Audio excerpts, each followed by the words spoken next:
Baik, kakak coba untuk share screen ya. PowerPoint kakak di sini. Sudah tampil belum? Udah kak. Oke, jadi kegiatan kita hari ini kita bahas soal ya.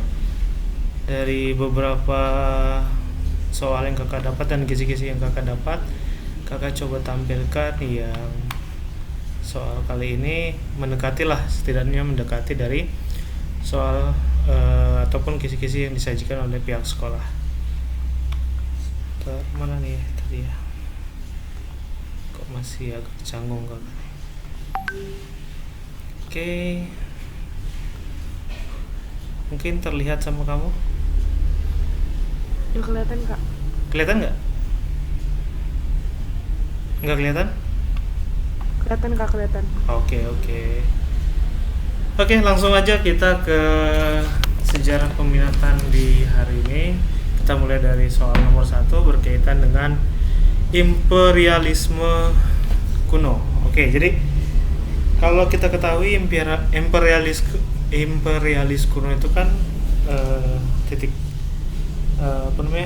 penguasanya lebih kepada berdasarkan semboyan 3G ya. Tahu kan di 3G ya? 3G itu yang kalau kita pahami glory, terus gold, terakhir gospel ya. Oke.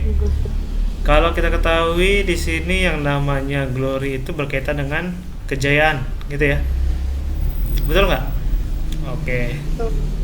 Nah, kemudian kalau gold ini berkaitan dengan sumber daya alam tadi, berkaitan dengan kekayaan, gitu ya.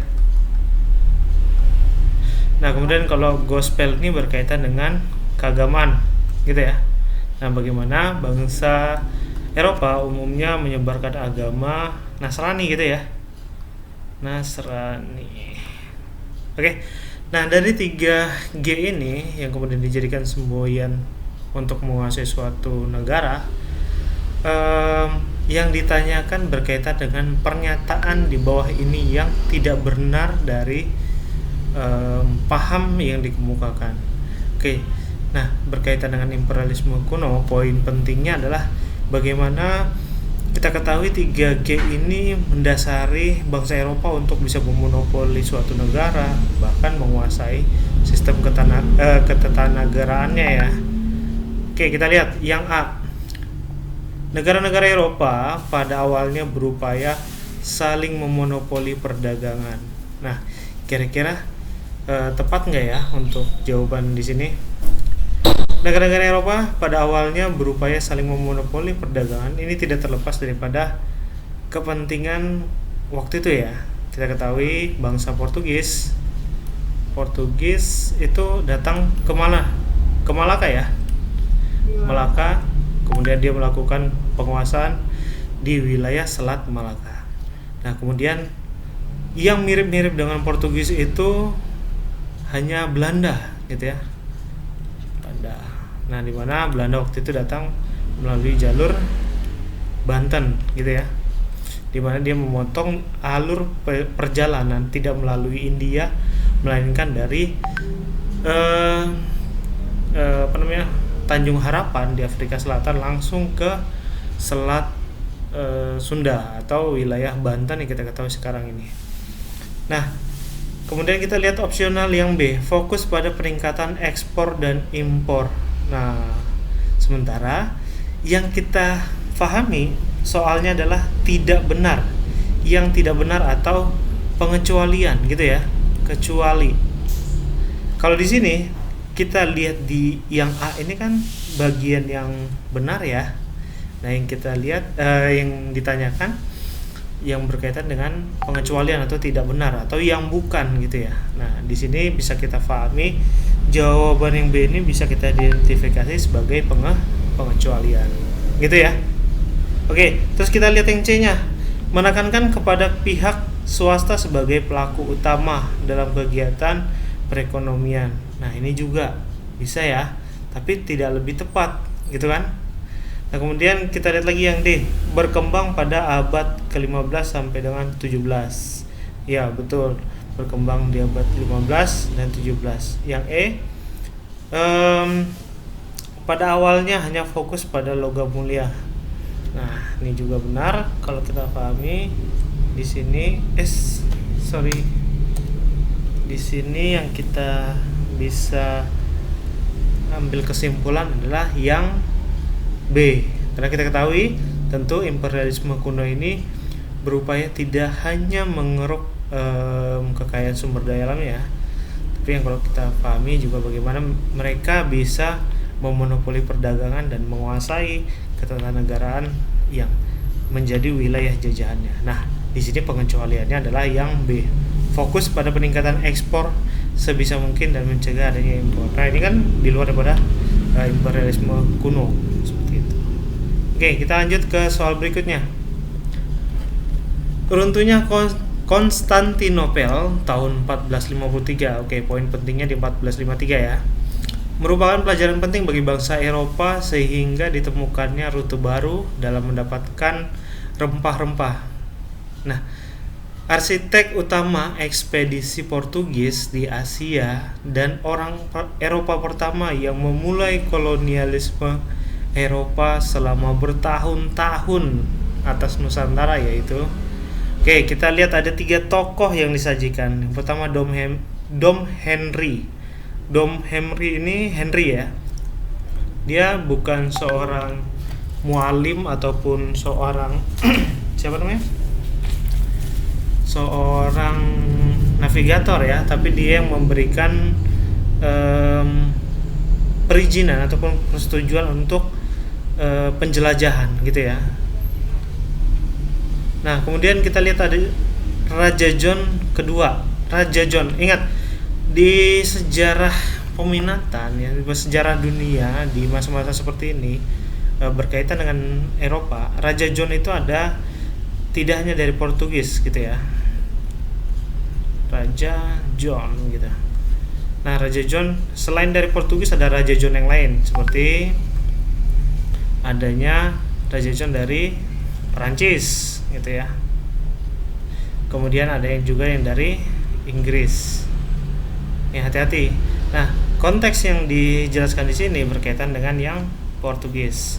Oke, kita kembali lagi. Raja John ini dia punya tugas sewaktu penjelajahan samudra, yakni dengan melantik dan meresmikan, bahkan memberikan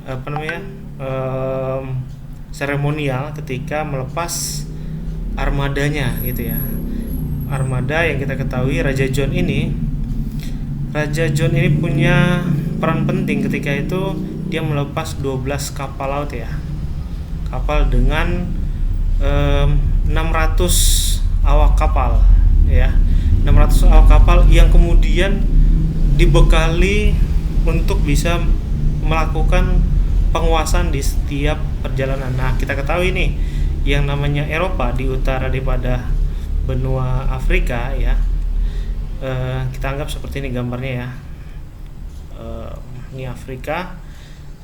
Dari ekspedisi yang dilakukan bangsa Portugis dan pelepasan yang dilakukan oleh Raja John ini, wilayah tepian barat Afrika ini kemudian dikuasai, dimonopoli dan juga bisa membekali 12 kapal ini dengan 600 awak ini sampai dengan yang namanya Cape apa tuh, kakak lupa jadi Tanjung Harapan gitu ya, yang kemudian mengubah wajah dunia. Dari Tanjung Harapan ini di Afrika Selatan ini bisa melanjutkan pelayaran ke wilayah India gitu ya. Oke, kita lihat kembali lagi di sini ada Vasco da Gama. Sebetulnya kalau berkaitan dengan konteks di sini arsitek utama gitu ya, arsitek utama ekspedisi Portugis, kakak lebih tepatnya itu lebih ke sosok Portugis awal ya, yang namanya Alfonso ya, tahu kan? Alfonso de Albuquerque ya. Nah, Vasco da Gama ini kan yang kemudian bisa menjadi pelaut berikutnya yang menguasai India gitu ya, di Vasco da Gama yang kemudian menaklukkan wilayah Malabar gitu ya. India ya, tepatnya di Malabar. Oke, sampai sini paham? Nah, jadi karena memang tidak ada opsional untuk Alfonso, maka bisa kita pilih Vasco da Gama. Kira-kira ada sanggahan dari Almira? Nggak ada kok. Oke, jadi sepakat ya, Vasco da Gama ya. Oke, kita lanjut ke nomor berikutnya. Salah satu kejadian penting yang menentukan dalam sejarah kolonialisme dan imperialisme yaitu penemuan Tanjung Harapan. Nah, ini kita jelaskan tadi ya, di Afrika Selatan. Ditemukan oleh pelaut Portugis yang bernama siapa kira-kira? Nah, ini yang kita pahami tadi, tokohnya adalah Vasco da Gama. Gampang ya. Kalau Dom Henry tadi sebagai apa? Sebagai apa tadi? Ngasih apa keputusan ya, Kak? Yang mengatur perjalanan gitu ya. Oke. Kemudian kalau Sebastian Delcano atau Esteban ya kalau nggak salah, Sebastian Elcano ya, dibacanya Delcano.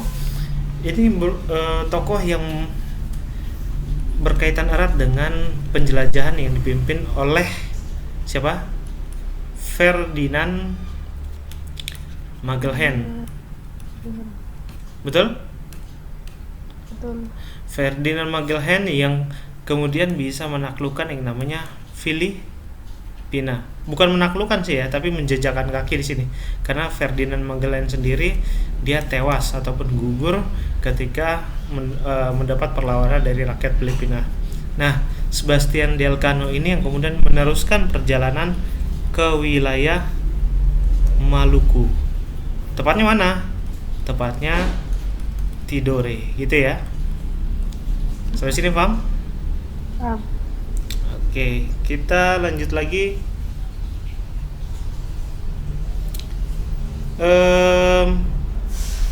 Sorry. Kakak anulir ya untuk ini. Kakak baru lihat catatan kakak barusan. Vasco da Gama ini kan dia menguasai India ya. Nah, tokoh yang paling berperan dan juga bisa menentukan penemuan daripada Tanjung Harapan ini lebih tepatnya ke Bartolomeus Dias ya. Bartolomeus Dias, sorry ya. Nah, ini Vasco da Gama lebih kepada misi berikutnya karena pembuka pintunya istilahnya gitu ya, si Bartolomeus Dias. Sorry, penjelasan kakak agak keliru. Oke, kita lanjut ke nomor berikutnya. Nah, di sini disajikan soal pada tahun 1511 Portugis berhasil menguasai Malaka. Nih, penjelasan kakak di awal tadi ya.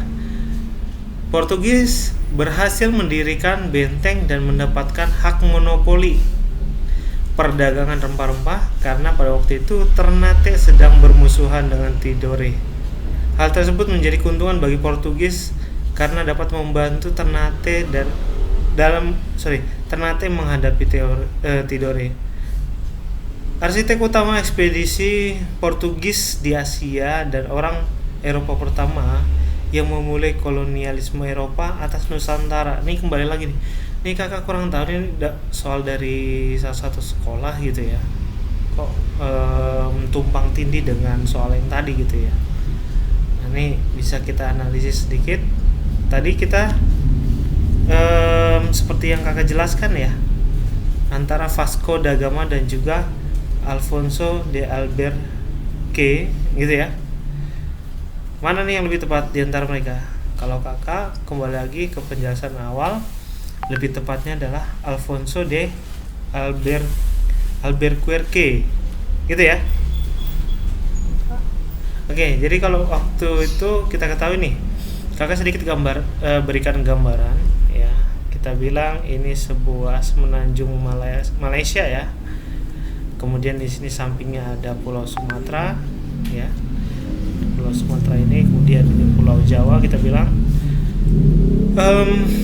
Malaka, di Selat Malaka ketika dijajah yang namanya Portugis, penguasaan di sini kemudian teralihkan yang semula di wilayah timur daripada Sumatera, kemudian perdagangan berpindah melalui barat Sumatera ya. Jadi tepian barat ini yang kemudian memberikan dan mendorong ya penguasaan yang semula Malaka menjadi bandar beralih ke yang namanya Aceh dan juga Banten gitu ya. Banten yang semua hanya wilayah sandaran, tapi bertransformasi berkat kemajuan pertanian ladanya. Sementara Aceh menjadi pengganti daripada Malaka yang menggantikan Syah Bandarnya gitu ya. Kita beralih ke yang lain. Oke. Kedatangan Spanyol di Maluku memunculkan konflik dengan Portugis. Portugis menuduh Spanyol melanggar perjanjian Tordesillas. Oke, ada perjanjian Tordesillas di sini. Kira-kira isi perjanjian Tordesillas kamu tahu nggak? Enggak. Serius? Jarang ya? Aku tuh kalau di sekolah belajarnya nggak terlalu intens kak. Gitu. Oke. Jadi perjanjian Tordesillas ini berkaitan dengan pembagian kekuasaan atau pengaruh ya. Pembagian, tepatnya wilayah. Antara siapa nih? Antara Spanyol dan juga Portugis. Oke. Dari perjanjian Tordesillas ini kita ketahui Spanyol ini diberikan kewenangan untuk bisa melakukan pelayaran sepanjang wilayah ya dari Spanyol dan Portugis di benua Eropa, berhak menyusuri wilayah Amerika ya, Amerika untuk dapat sampai di wilayah Maluku ya, untuk menghindari perselisihan di antara keduanya. Sementara Portugis diberikan kewenangan untuk menyusuri wilayah Afrika ya, sama yang seperti kakak jelaskan tadi, Afrika, yang keduanya nanti akan bertemu di wilayah Maluku ya. Jadi kalau Spanyol dia masuk ke belahan mana nih? Belahan timur atau belahan barat? Ayo. Amerika, benua Amerika ya maksudnya ya, pesisir benua Amerika, mulai dari Karibia ya, kemudian Brazil sampai dengan nanti ujung daripada benua Amerika di selatan, dia masuk ke dalam belahan barat gitu ya. Sementara Afrika dia masuk ke wilayah belahan timur. Oke, jadi kelanjutan daripada perjanjian Tordesillas ini yang kemudian nanti diratifikasi atau diperbaharui dengan munculnya perjanjian baru yang namanya Zaragoza gitu ya. Oke, nah sampai sini kita ketahui konflik tersebut pun dapat diatasi dengan diadakannya perjanjian Zaragoza. Oke, jadi jelas ya, kalau tadi Tordesillas membagi dua wilayah timur dan barat, nah Zaragoza atau Zaragoza ini ya, perjanjian Zaragoza ini dia lebih kompleks gitu ya. Jadi ketika berbicara wilayah di Maluku, akhirnya dibagi antara utara dan selatan gitu ya. Zaragoza, Spanyol diberikan kewenangan untuk menguasai wilayah utara. Tepatnya apa? Wilayah Tidore dan juga Filipina. Oke? Dia kita bilang Maluku Utara, seperti itu ya. Sementara sisi lain, Zaragoza ini memberikan Portugis ke wilayah selatan. Tepatnya di mana? Ternate, ya. Oke, kemudian bentangan wilayahnya, kalau tadi wilayah timur dan barat sudah jelas. Nah, Spanyol selain menguasai wilayah Tidore Filipina, dia juga diberikan kewenangan untuk menguasai wilayah Amerika bagian ya, Amerika bagian mana? Bagian barat. Seperti halnya kalau kita ketahui di utara Amerika itu ada yang namanya Meksiko, ya. Kemudian di selatannya ada negara Argentina, gitu ya. Nah, ini yang kemudian dari penguasaan ini Spanyol memperoleh banyak sekali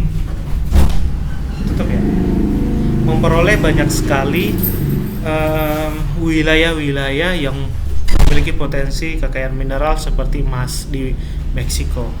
Nah, sementara Portugis di selatan dia mampu atau diberikan kewenangan wilayah Ternate dan di luaran daripada wilayah yang dikuasai Spanyol, seperti wilayah Asia, tepatnya di India gitu ya, Malabar tadi.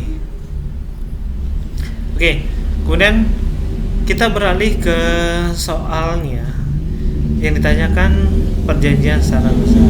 Oke, kita lihat poin yang A. Dari penjelasan kakak udah jelas ya. Daerah monopoli bangsa Portugis di Maluku dapat diatasi. Maksudnya apa nih? Ini dia tanya besar. Yang B, Spanyol berdagang di Maluku Selatan, sedangkan Portugis berdagang di Maluku Utara. Nah, ini kebalik ya dari penjelasan kakak ya. Kebalik.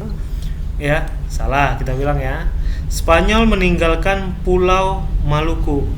Ya, betul. D, keduanya menciptakan serikat. Salah gitu ya.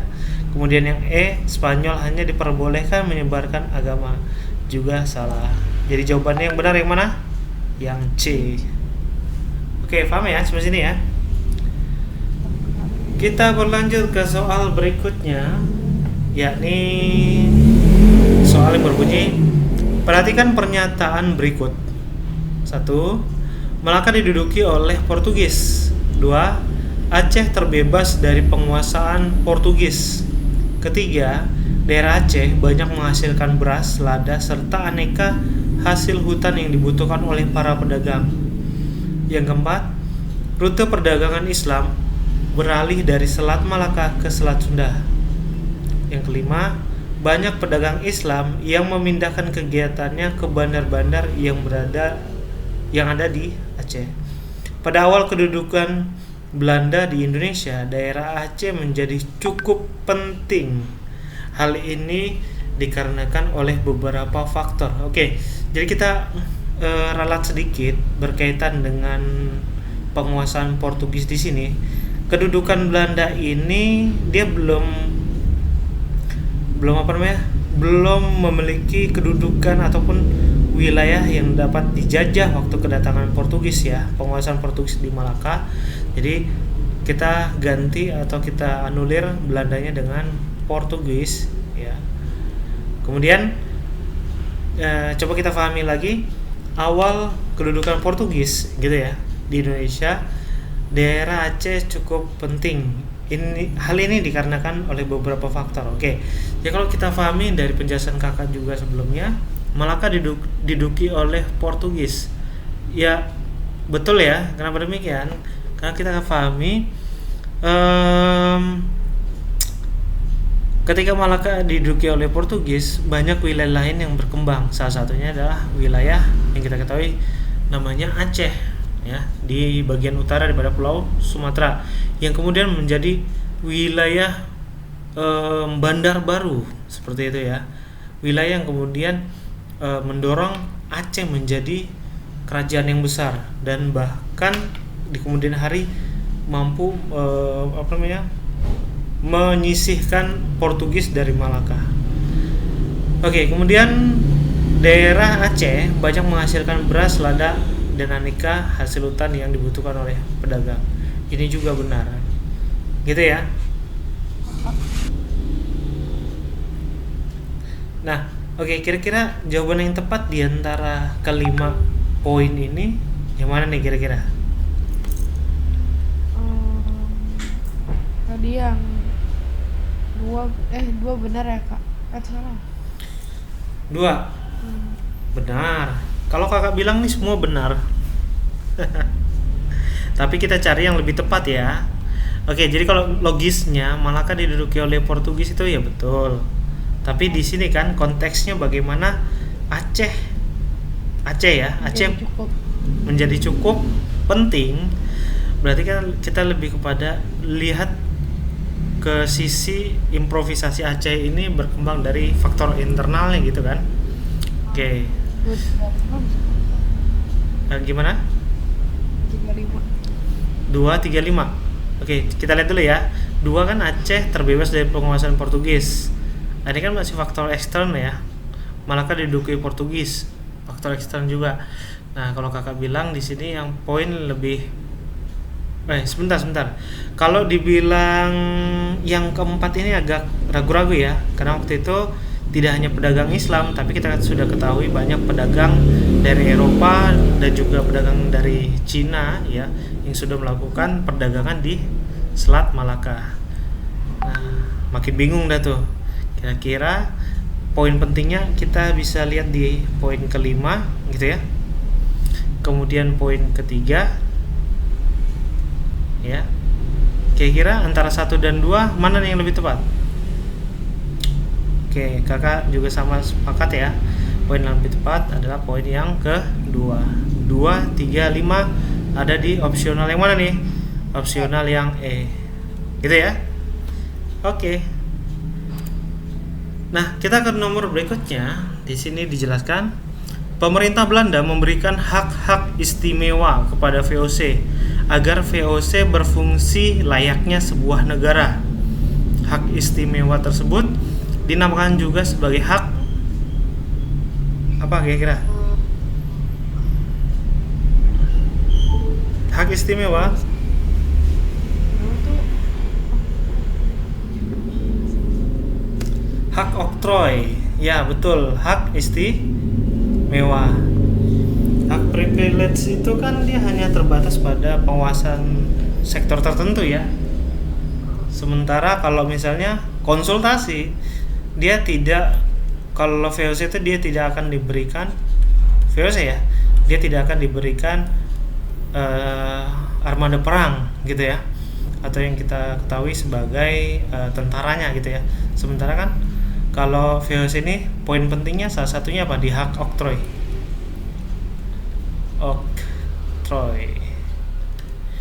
Tentara kemudian dia bisa mengedarkan dan juga menciptakan uang sendiri gitu ya, dan juga mendirikan pemerintahan. Ingat, hanya POC atau VOC yang punya kewenangan setingkat dengan negara.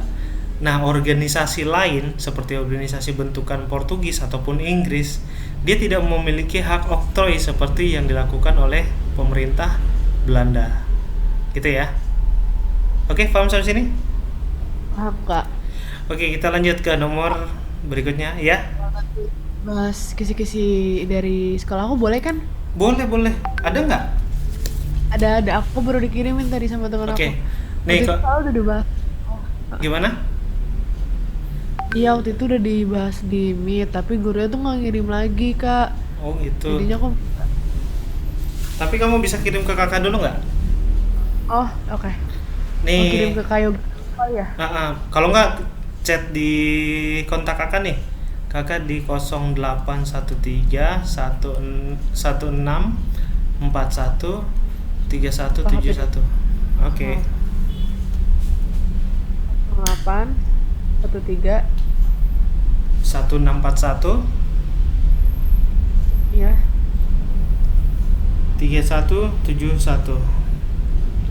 0813 1641 3171. Iya, betul banget. Jadi biar langsung kita buka filenya ya.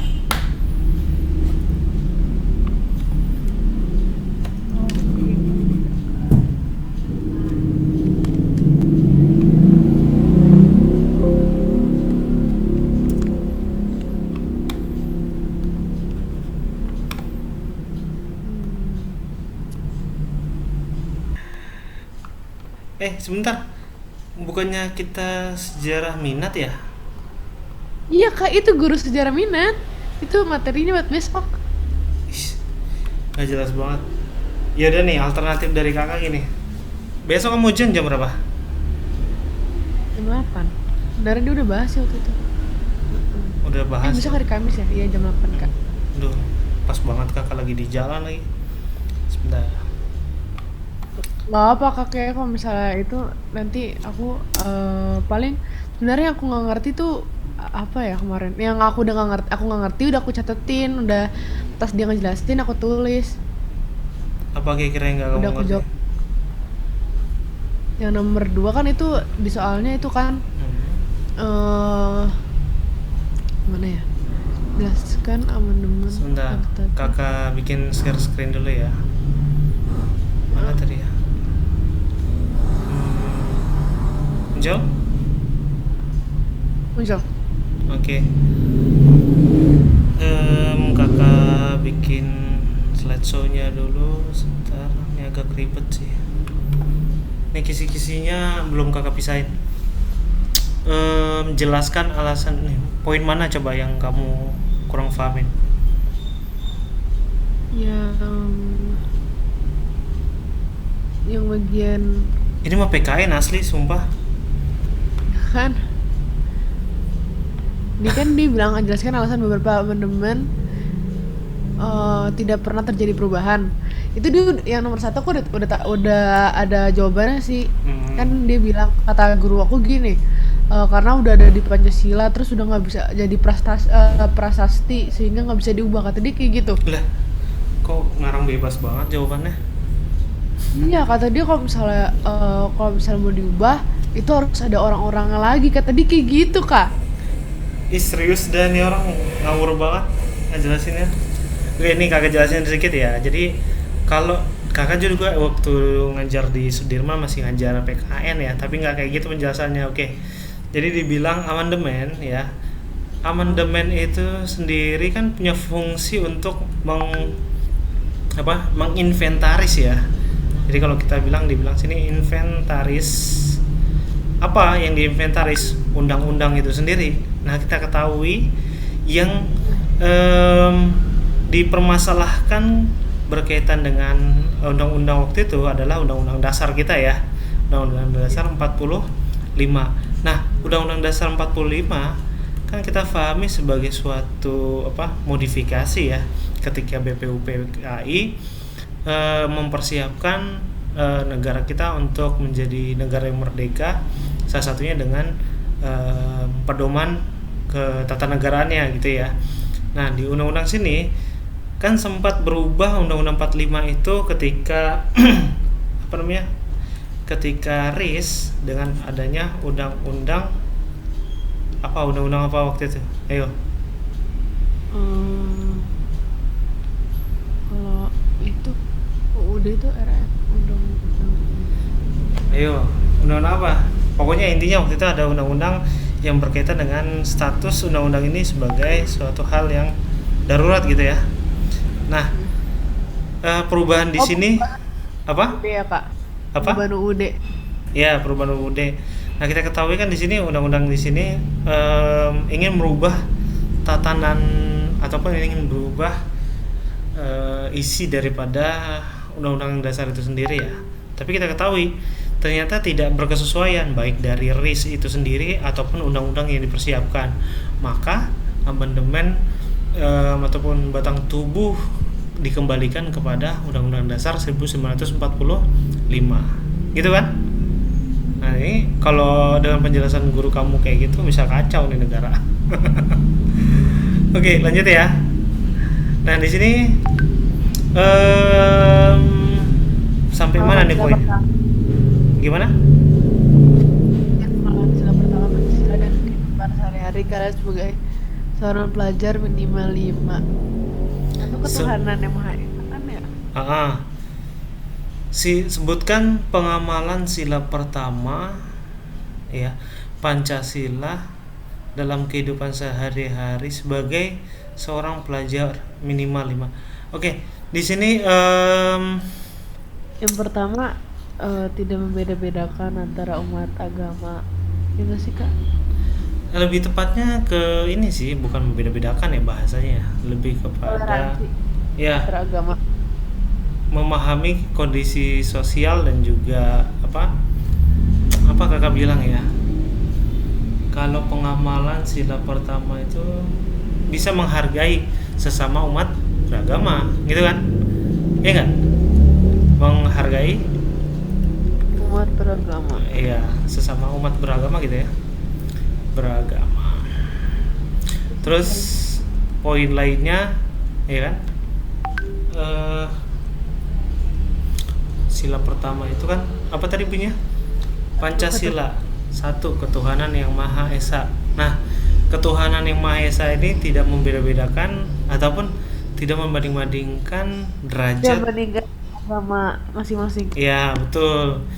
Nah ini kembali ke penjelasan kamu di awal, tidak adanya ataupun menghindari diskriminasi gitu kan, ya nggak, diskriminasi atau pembeda-bedaan. Oke, jadi yang ketiganya, kalau tadi menghindari ya. Kalau yang ketiganya tidak melakukan diskriminasi agama boleh Kak? Sama dong sama poin yang tadi barusan kita bahas. Berarti apa ya? Upaya lain apa namanya? Kalau menghargai itu udah konteksnya udah luas gitu loh Kak. Menghargai ketika lagi ibadah gitu-gitu. Iya, menghargai. Oh, ini kamu sampai lupa. Ya, menghargai hari raya. Iya, iya maksud aku itu tadi Oh, gitu ya. menghargai hari raya. Oke, berkaitan dengan hari raya ya. Oke, Hari raya agama lain. betul. Yang keempat, apa nih kira-kira? Turut menjaga toleransi dalam Toleransi. keberagaman. Memiliki rasa toleransi yang tinggi aja belum sih? Toleransi yang tinggi, tapi kalau nggak ada indikatornya susah juga. Toleransi keberagaman antar umat beragama, contoh gitu. Toleransi beragama antar umat beragama. Enggak salah, toleransi keberagaman Keberagaman. umat beragama. Oke, terus yang terakhir ya. Berarti besok PAT-nya kamu esai apa gimana deh? Gak tahu Kak, aku lagi nanya belum jawab kan dia. Ya, suka-suka dia paling ujiannya. Kalau Kalau kayak di 39 kan pakainya pilihan ganda sebanyak 50 soal ya. Nah, itu yang tadi Kakak jelasin sesatunya. kalau di sekolah aku tuh ya udah tergantung gurunya, dia cuma mau ngasih 5 soal esai ya udah nggak apa-apa. Astagfirullah. Oke. Gitu. Terus poin yang terakhir berkaitan dengan ketuhanan yang Maha Esa, apa namanya? Apa ya? Sehari-hari ya. Tuhanan yang Maha Esa. Melaksanakan kewajiban sebagai umat beragama bisa nggak Kak? Nah, itu kan faktor internnya. Ini kan kita lebih kepada unsur ekstrinsiknya gitu. Kan kamu apa ya kira-kira ya? Tidak merusak fasilitas agama. Tidak merusak fasilitas agama, lebih umum Kayak ya. Arahnya sih udah tepat gitu ya, kan sering kali muncul ke permukaan gitu ya, ada gereja yang dibakar kan gitu, yang di Aceh itu ya kan, atau apa namanya, bahasanya sih yang lebih tepatnya ya.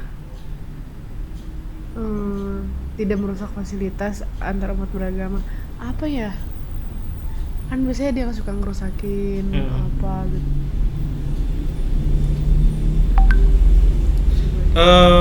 Menghindari konflik horizontal kali ya, menghindari konflik horizontal antar umat beragama. Jadi tahu kan konflik horizontal tuh kayak gimana? Nih kalau vertikal dia biasanya geraknya atas bawah gitu ya. Bisa jadi di sini kita lihat ada beberapa stratifikasi gitu kan, ada lapisan masyarakat. Jadi ada penguasa di atas dan ada yang di bawah gitu ya. Nah, kalau horizontal sebaliknya kedudukannya sama rata gitu. Iya, jadi kalau kamu kelompok agama A, terus temannya ada kelompok agama B, teman yang lain ada C dan seterusnya. Nah, ini kedudukannya sama. Ini yang dibilang sebagai horizontal. Oke? Kita ngeliat soal yang lain ya. Apa nih? Soal mana lagi yang kira-kira mau dibahas? Sebagai pendapat kalian mendasari berdirinya dan berjalannya Republik Indonesia. Maksudnya gimana sih Kak? Yang mana? Yang mana? Jelaskan argumentasi dan pendapat kalian soal pemikiran yang mendasari berdiri dan berjalannya Republik Indonesia. Oh, ini agak bingung pastinya. Ini ada tingkatan anak kuliahan ini. Jelaskan argumentasi dan pendapat kalian soal. Ini nulis soal juga kurang bagus nih gue. Pemikiran-pemikiran yang mendasari berdirinya dan berjalannya Republik Indonesia. Oke, dasar pemikiran kembali lagi kita pahami. Kan di sini yang ditanyakan berkaitan dengan RI ya, Republik Indonesia. Nah, dasar pemikirannya apa nih kira-kira? Dasar pemikirannya adalah Dasar pemikiran Pancasila. ya betul, yang namanya Pancasila. Sebagai apa nih? Sebagai pedoman. Oke. Pedoman hidup. Pedoman tidak hanya hidup tapi juga bernegara, melangsungkan dan mengisi kemerdekaan dan seterusnya. Nah, dasar pemikiran ini, Pancasila ini tidak dianggap tidak mengataskan ataupun diidentifikasi sebagai suatu faham secara khusus gitu ya. Jadi dia bukan, Pancasila itu bukan liberalis ya, bukan juga sosialis gitu ya, komunis ataupun agamis, bukan, tapi bersifat nasional gitu ya. Nah, sifatnya yang nasional ini tentu akan mendorong berbagai paham, tidak hanya dicirikan dari satu sudut pandang saja, tapi menyeluruh, dan semua orang di dalam ketatanegaraan dengan prinsip Pancasila ini berhak ya untuk menentukan ataupun berhak untuk memegang prinsip paham yang dianutnya gitu ya. Jadi kalau kita ketahui belakangan kan banyak kelompok agamis yang muncul sebagai kelompok dominan. Nah, ini seringkali mengangkat topik-topik tentang komunisme ya kan, dan juga liberalisme. Nah, sekarang kalau kita pahami Pancasila itu sebagai sebagai pedoman negara, Pancasila ini mewadahi ataupun menampung berbagai paham-paham yang berkembang yang kemudian menjadi dasar pemikiran. Nah, konteks dasar pemikiran itu dikembalikan konteks kenegaraan.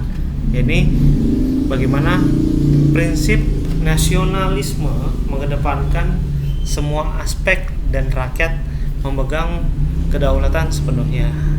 Oke? Paham ya? Sampai sini? Kalau misalnya aku jawabnya dasar pemikiran itu Pancasila sebagai pedoman hidup dan juga bernegara dalam mengisi kemerdekaan. Iya. Pancasila juga mewadahi dalam konteks kenegaraan dan berprinsip nasionalisme. Terus selain itu apa sih berjalan republik? Selain itu kita harus menjalankan kemerdekaan yang sudah didirikan, gitu boleh nggak sih Kak? Boleh. Menjalankan kemerdekaan yang sudah diraih dengan susah payah ya? Betul. Dengan susah payah. Oke. Dan secara hikmat mengisi kemerdekaan. Oke? Terus soal mana lagi menurut kamu agak susah? Kisi-kisinya gini doang ya. Ya gitu dong, udah nggak tahu deh besok soalnya kayak gimana. Nanti kalau misalnya apa, coba kakak apa, kamu share ke kakak gitu ya jam-jam 8 ya.